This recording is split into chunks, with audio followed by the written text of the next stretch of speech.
You're here too. It's really special. My sister Leslie, whose birthday was yesterday. Your sister's here too. That's so. Any other pairs? Any other sisters here? So nice. So we were driving over here and we called my mother and my mom said, so what are you doing? And I said, oh, we're on our way to a Jewish women's event. And she said, oh, how nice, how fun. And I said, yeah, unless you're the keynote speaker. Because, I'm a human being, so I'm sure Ruth is over her nervousness. Or could you listen to Ruth all night? Yeah. Oh my gosh. And what's so nice, and my sister said it to me, is isn't it amazing how this is what Ruth did with us is such a beautiful transition into what I'm going to speak about. So thank you, Ruth. We didn't even plan it. So first I just want to thank the committee. I want to thank Sarah, who has done tireless work over the last several months, and Della, who I got to meet tonight, and most especially Jamie Sarche for suggesting me as the keynote. And hopefully you'll thank her after as well. That'll be up to you to decide. This is really my happy place. Jewish women coming together from all different religious observance levels, political views, ages, and to top it off, having my sister here. What better place can we be? And Jewish women coming together is a very, very powerful thing. In fact, the Talmud states that the redemption from Egypt, which we're going to be experiencing next week, was in the merit of the righteous women. And our sages associate the future redemptions, and please God, very soon, the ultimate one, with the merit of the Jewish women. So it's because of us ladies that it happened and that it will happen. Yes. So when we come together as one, putting aside our personal differences and unify as Jewish women, we are a very, very powerful force. And so with this in mind, what I'd like to do is dedicate my talk tonight, which hopefully will inspire each one of you in some small way, in the merit of a complete and speedy recovery for Kobe Grunwald, Yaakov Ronnie Ben Margalit. And in fact, I'll say a blessing on my water, and in the Amen, the power of Amen is incredible. That's another talk. We can bring all the forces together that should bring a complete recovery for him. So Baruch Atah Adonai Eloheinu Melech HaOlam Shehakol Nihiyeh B'Dvaro. Amen. So I was asked to speak tonight about living life on a positive note. So I want to give you a spoiler alert, and that is that you already know how to do this. And Ruth alluded to this as we did our meditation, that it's always, shalom is always within us. It's not that it's within reach, it's that it's within us. But so tonight what we'll do is maybe uncover what's already there, right? We'll just shed a little light on what's already there, because we already know. So I absolutely love that tonight's program is called Spa for the Body and Soul. Because in this human lifetime experience that we're having, it's truly a partnership between the body and the soul. And tonight we have an opportunity to have some wonderful workshops, one we already had, that explores this, the body, to nurture our bodies and to nurture our soul. So I'd like to spend a few minutes speaking about the soul, and we'll tie it into the body at the end. So when we speak about our soul, what are we really talking about? So there's many, many ways that we can talk about the soul and describe the soul and think about it, but what I'd like to do is focus on the actual word, the word neshama, which means soul. So I was going to have an easel here, but I don't, but that's okay. I'm from New York, so I use my hands. So the word neshama is nun, shin, mem, he. Hebrew. Nun, shin, mem, he. And if we look at that word, the words in the middle, the two letters in the middle, the shin and the mem, spell the word shame, which means name. And our name, who we are, what we're called, my name, who I am, that is my essence. And that's another talk about our names and all that. What I want to focus on tonight is the nun and the he. Nishmat ha'adam ner Hashem. Nishmat is the nun, Hashem Nishmat Adam, what did I say? Nishmat Hashem. Thank you. The spark of God is the soul of a person. So built into who we are, our soul, the very essence of who we are is that spark of God. That is something that can never, ever, ever go away. It's actually that we're always connected to this source of all wisdom. Kind of like the sun has its rays, and the rays of sun are all connected. They all get their spark from the sun. We too are that way. In fact, if you think about the sun, when I was growing up, my mother would say, go outside, I think the sun is out. Anybody from New York, right? I think the sun is out, and we stand online, not in line, right? Okay. So if you're New York, you know what I'm talking about. So she would say, go out, I think the sun's out. And it occurred to me recently, it's not that the sun was out, it's that the clouds went away. The sun is always out. You know, we go outside and it's super cloudy, you think the sun's gone. I remember I recently moved to Colorado. We're here a little over 2 years, and I live in Lowry, and I run up on the Lowry on the dam that's there, if anybody knows that area. And so you run out one way, and you're running east. And my favorite part is there's a cul-de-sac at the end of the dam, and you turn around, and there are those gorgeous mountains. I get really excited about it. Whenever I take anyone up there, I go, don't look, don't look, don't look, and then we turn around and look. So one day I was running, and I was running out, and I was about to run back, and I turned around, and the mountains were gone. They were gone. And I really, for a moment, and I'll speak about this in a few minutes, really for a moment I felt like, where'd they go? They're gone. And then it occurred to me, no, it's just super cloudy, I can't see them, the mountains are still there. And then it occurred to me, that's exactly what goes on for me, and I would imagine all of us, and every human being, when we think it's gone, when we think things are, that connection is gone, I'm not connected, I don't feel connected, I don't feel God in my life, where is He? It's not that it's gone, it's that I just can't see right now. So the sun is the symbol of unchanging nature, and that really is the spark of who we are, that unchanging nature, and we're always connected. Okay, my next point to living on life on a positive note, we kind of have to lay a little foundation. So first foundation is we're connected. Always. Ultimate Wi-Fi connection, right? You don't need a password. Here's the second point.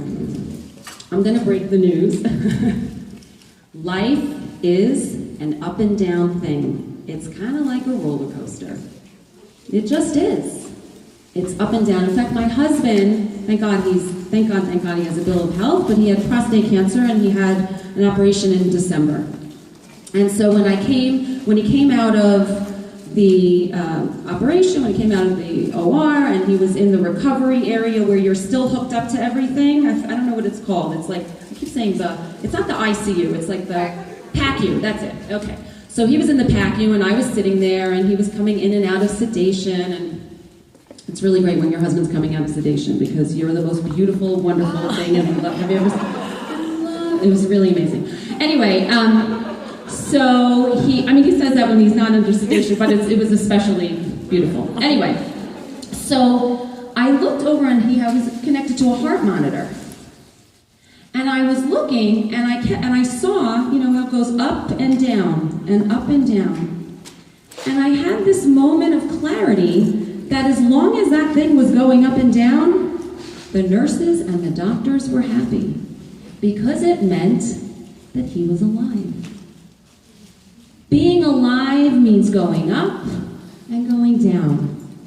That's just what happens here, and that is the journey. The journey is up and down. In fact, my Rabbi Joey Friedman, who if anyone, he's new to Denver, amazing. He's the rabbi at Dotming, and he's really he's a chaplain in the military, and he's just really an amazing human being and a very, very big Torah scholar. So he said to me, in fact, Chaya, we actually go down in order to go up. We have to go down in order to go up. In fact, Midrash Tehillim says, had I not fallen, I would not have risen. Had I not sat in darkness, God would not have been a light for me. That we need the downs in order to go up. In fact, if you think about a basketball player, they bend down, crouch down in order to make the big shot. Right? If they want to get the ball in, you can't go like this. You have to have the momentum. And so those downs are really just an entrance to the ups, and we have our angels all around us to shepherd us along. The moon is also a way that we can think about this. The unique feature of the moon is that it appears to us to wax and wane, to disappear and reappear, to grow, diminish, and grow again. However, whereas the sun is a symbol of unchanging nature, rising in the east, setting in the west, day in and day out, every day, that God connection that we have, the moon changes, and it seems to be telling us something. You can be small, and you can diminish, until you almost disappear. But then when things look their darkest, light is on the way. So we can learn so much from the sun, from the moon, certainly from roller coasters. And as Brené Brown says, any Brené Brown fans? She's such a wonderful, wonderful speaker. She says, the dark does not destroy the light, it defines the light. It's our fear of the dark that casts our joy into the shadows. So trying to only have ups is kind of like deciding you're only going to inhale, right? Like, you know what, I'm done with exhaling. I'm just done with exhaling. I think I'm just going to inhale. Can you do that? Can you live just by inhaling? It's like taking an accordion and saying, you know what, I think I'm just going to push in to make the music. Not going to work. Has to go out, has to go in. This is the flow of life.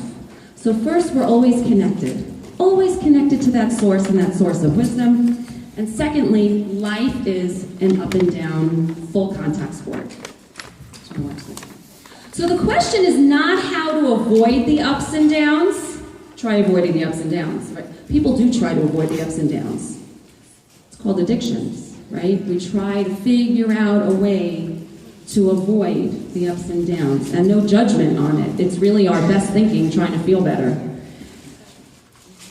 But if we can have some insight that maybe we don't have to avoid them, maybe we don't have to change them, maybe the question is not how to avoid the ups and downs, but the question instead is how to navigate those ups and downs, then we can talk about how we can live on a positive note.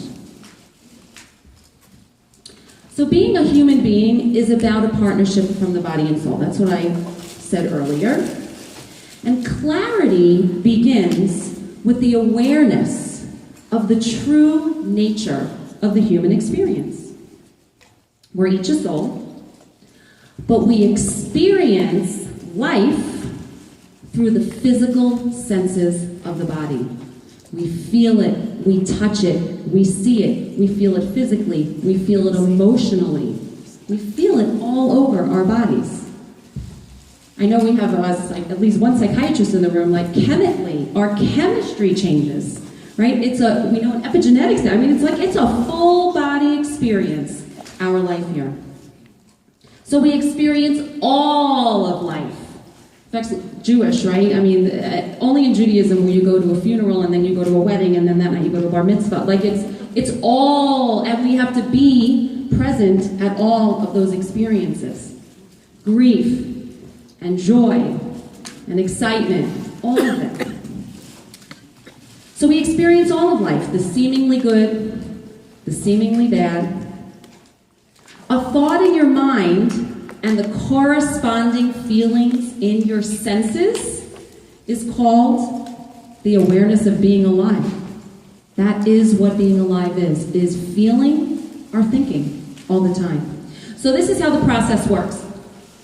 Your teenager's out with friends, and you're expecting them home any minute. And I was laughing with my sister earlier when I was telling you what I was going to speak about, and I said if it was our mother, she'd be sitting at the window watching. She would laugh if I said it in front of her, so she lets me talk about it, by the way, tradition. You would Ab Aim, honoring your parents. So, they're expected home any minute, and when you notice a police car driving down the street, you're all feeling it right now, aren't you? It's like physically, right? Because the thought came, I know what she's talking about, and then we feel it. So when you notice a police car coming down the block and your consciousness translates the thought of, oh my God, into a sensory feeling, and everything in front of you, the mind starts racing. So a sensory feeling of abject fear until the police car passes by, doesn't stop at your house, and your child walks in a few minutes later. And then your experience is love, and that's what you feel, and relief, because that's the thoughts that's running through your head in that moment. So what's the crux of it all? The crux of it all, and this is really incredible stuff that we already know, but I'm just bringing to light. The crux of it is that every moment, your consciousness, your awareness of being alive, is being bombarded by thoughts all day long. It's kind of like a movie projector, turning film into the experience on the screen. We are each a movie projector. Whatever's going on this film, which by the way we really have no control over, it just kind of comes in. I can prove it to you. Can't control it. I'd like everybody right now to absolutely, positively not think about pink elephants. Do not think about pink elephants. Who's thinking about a pink elephant? Okay? Don't. Just don't. Right? You can't stop it. But we can see it for what it is, which is just a thought passing through. So we're all our movie projectors. Whatever's going on here is what we're going to see on the screen of life. We're going to feel it in a full body experience. And here's the clincher, ladies. It's going to look real. Like really real. Like it's true. So our senses faithfully give us a corresponding feeling of whatever image is in our mind. However, just like the police car was not actually there, not everything that comes through the movie projector is actually true either. Clarity lies in the insight that we have the ability to have some visibility to know whether what we're experiencing is actually real life or a true depiction, a true deception of real life. So is it real, or is it just what I am seeing and thinking is real? So we are a soul, and we're connected to the ultimate truth, but we're also a human being with this vehicle of thought. John Nash, anybody see A Beautiful Mind? 10 years ago or so, really amazing. I knew I loved the movie then, and I recently saw it again with my daughter a couple of weeks ago. And I was really taken, and I really understood why I enjoyed the movie. So for those of you that don't know, John Nash was a student and then a professor at Princeton. Brilliant. He actually passed away. He and his wife got killed in a car accident last year. He was a brilliant, brilliant man who also, he learned, I believe Einstein was teaching at Princeton at the time when he was there. He also suffered from schizophrenia. And for many, many, many years suffered from delusions. In fact, he had 3 consistent imaginary people in his life where he actually made decisions based on what they were telling him, okay, which wasn't always good decisions. And he didn't know that they were imaginary. Neither do we, by the way, spoiler alert in case you watch it, they're imaginary. But anyway, so for many years he did not know they were imaginary until one day, when he was actually on the brink of being committed, his wife was about to commit him, he had an insight. He saw the imaginary people, and one of them was a little girl, a 6-year-old girl. And he sees the 6-year-old girl, and all of a sudden, he looks at his wife, and he says, "She never gets older."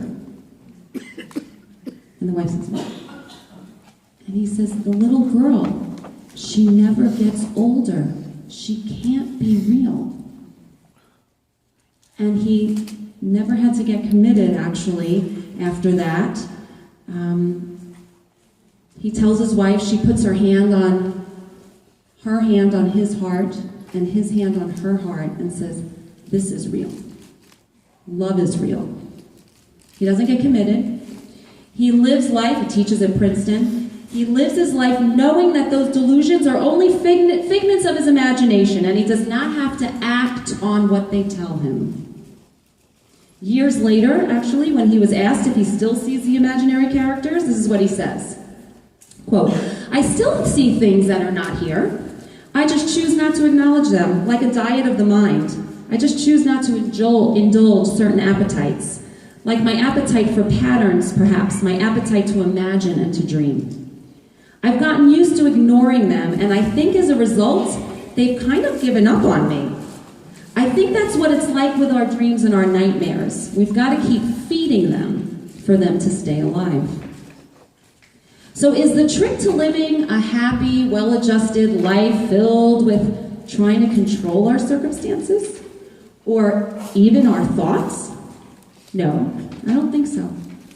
I think it's actually the ability to recognize and choose to see that just because your thoughts and feelings appear real doesn't mean they need to have any greater impact than, let's say, a really bad B-movie playing in your head. In fact, if you think about it, when we're sleeping and we have nightmares, and you wake up, you have a really, really real nightmare, and what happens? You wake up, you're sweating, you're panting, right? It's a physical experience, even when we're sleeping. And you wake up and then you realize, it was a nightmare. And then what do? Most of us go back to sleep. We dismiss it. Ladies, we have daymares all day long. But for some reason, because we're awake, we take them seriously. And we think we have to do something about them. Imagine if we can go, oh, daymare, and then move on. This, I believe, is one of the secrets to living life on a positive note. So just because I heard this, I saw this, I was running on the treadmill at the JCC, and they always have the TVs on, but I'm usually watching a webinar or something, and I happened to look up, and it was totally in a different context, but the quote was, just because you tell a lie over and over doesn't make it true. And it occurred to me, how many lies do I tell myself over and over and over? Just because I've been telling a lie over and over doesn't make it true. And some lies, as a result, have been able to just crumble. Not for anything I did, just for seeing what it is, because we really do have a self-correcting system. Another metaphor I use is with clients and friends is that when you wait at the bus stop for a particular bus, let's say you want to go to Boulder, you're waiting at the bus station and one bus comes by and it's going to Greenwood Village. Do you get on the bus? One's coming by and it's going down to Colfax and Wadsworth. Is that an intersection? Yeah? Do you get on the bus? I'm wondering, is that an intersection? I'm thinking, is it Colfax and Wadsworth or Colfax and Wadsworth? All right? You don't want to go, that's certainly a bus you don't want to go down, right? If it's not going where I want it to take me, am I going to get on it? I get thoughts, call them bus thoughts, all day long. Which ones do I want to get on? So the same with our thoughts. We as humans are visited by thousands of thoughts a day, every day. That is actually what makes us human. Some thoughts take us where we want to go, and here's the secret. They bring us a settled feeling. And many, many take us to very bad places. I once heard, don't go in your head alone. It's like going in a bad neighborhood by yourself, And some of those thoughts bring anxious, fearful, angry, resentful, jealous. We can probably keep on going on the list, right? Those kinds of feelings. Those kinds of feelings are actually indicators of the quality of my thinking.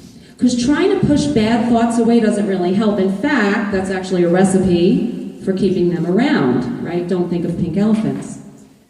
like feeding them, as Nash spoke about. Rabbi Pesach Krohn was once giving a seminar. Anybody ever heard him speak? You really should. He's an amazing, amazing, amazing storyteller. Only tells stories that he actually can verify are absolutely true. He won't tell it unless he can verify it was true. It's really wonderful to hear him speak. If he's ever in town, really go listen. He's a joy. He speaks. Anybody can appreciate him, really. So he said he was once giving a seminar to fundraisers, Jewish fundraisers, okay? So people that were in nonprofit and they were the development people. So he said the secret to not burning out in fundraising is the equation SW cubed to the third N. SW cubed N. Some will. Some won't. So what? Next. My daughter is dating these days, so sometimes she goes out with a guy, we're like, some will, some won't, so what? Next guy. So some will like you, some won't like you, some will be normal, some won't be normal, so what? Next. Okay. The same with our thoughts. Some will be helpful, some won't be helpful, so what? Next. They always are going to change. I sometimes innocently feed thoughts when they visit me, either by believing them or trying really hard to get rid of them, thoughts that are not helpful to me, and both ironically make them stick around, trying to get rid of them or feeding them. Just understanding that we actually don't need to do anything. It's kind of like trying to stop a wave. We don't need to do anything. First of all, you can't stop a wave. But waves on their own roll into the shore, roll back out into the ocean, and form another one. And some waves are really joyful to ride, and some are really, really not fun to ride. But eventually, they go into the tide and go back out. So we have 3 ideas that we've spoken about. Well, I've spoken about, you've listened, actually. We're always connected to the source of everything, always, just like the rays of the sun are always connected to the source. The sun itself, our soul, our essence is the spark of God and always connected to the source. The Jewish people in general, not just the Jewish people, but all human beings are a spark of that divine. And we're like rays of the sun, always connected. That was point 1. Point 2, life is an up and down thing. It is a roller coaster, not a runaway train. We kind of know it's going to go up and down, as opposed to a runaway train, you don't know where it's going. Trying to make it be otherwise is futile. So the question is not how to change the ride, but instead how to enjoy the ride. And how do we keep enjoying the ride? How do we live life on a positive note? By knowing that our feelings can give us a clue of whether or not to take our thinking in the moment too seriously.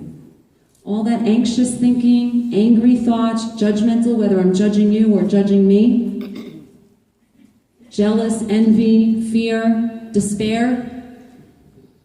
Get a little curious about that. That possibly that's an indicator that maybe what's going through right now is not something credible. And settled feeling, love, joy, when things are off your mind, when you just kind of know what to do, even hard stuff comes with a very different feeling. And perhaps that's an indicator that we're getting good information at that moment. In a week from tonight, I can't believe it's a week from tonight. I'm really actually glad I'm here tonight, because you know what I'd be doing otherwise. I actually love preparing for Passover. It's a very spiritual thing, getting rid of the stuff that puffs us up, chametz. It really can be a very beautiful thing, unless you're one of the children in my house, in which case they might not agree with you that it's such a beautiful thing during Passover. But anyway, in a week from tonight, we will be searching our homes for any remaining traces of chametz before we usher in Passover next Friday night. When we were in Egypt, it was all too easy to sink into despair, to throw out any possibility of redemption. But we started this talk tonight acknowledging that it is in the merit of the righteous women that we were redeemed. What was this righteousness? I think it was hope and faith that things would be better. In fact, when the Jews crossed the desert, it says that Miriam and the women had their timbrels in their hand. Who wants to break out in the Debbie Friedman song right now? Right? Okay. Had the timbrels in their hand and sang and danced. Physical. Right? I said I tie the soul and the body. Tambourines, timbrels, I mean, they barely had time to they couldn't even get bread out of there. How'd they get timbrels?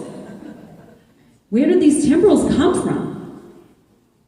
Perhaps Miriam, the prophetess, is a wonderful example of not believing everything you think. Despite the hardships they endured for many, many years, the women knew that despair should not be trusted. Instead, they made tambourines and knew that one day they would dance in freedom. And they did. And this, ladies, is the power of the Jewish woman and how to live life on a positive note.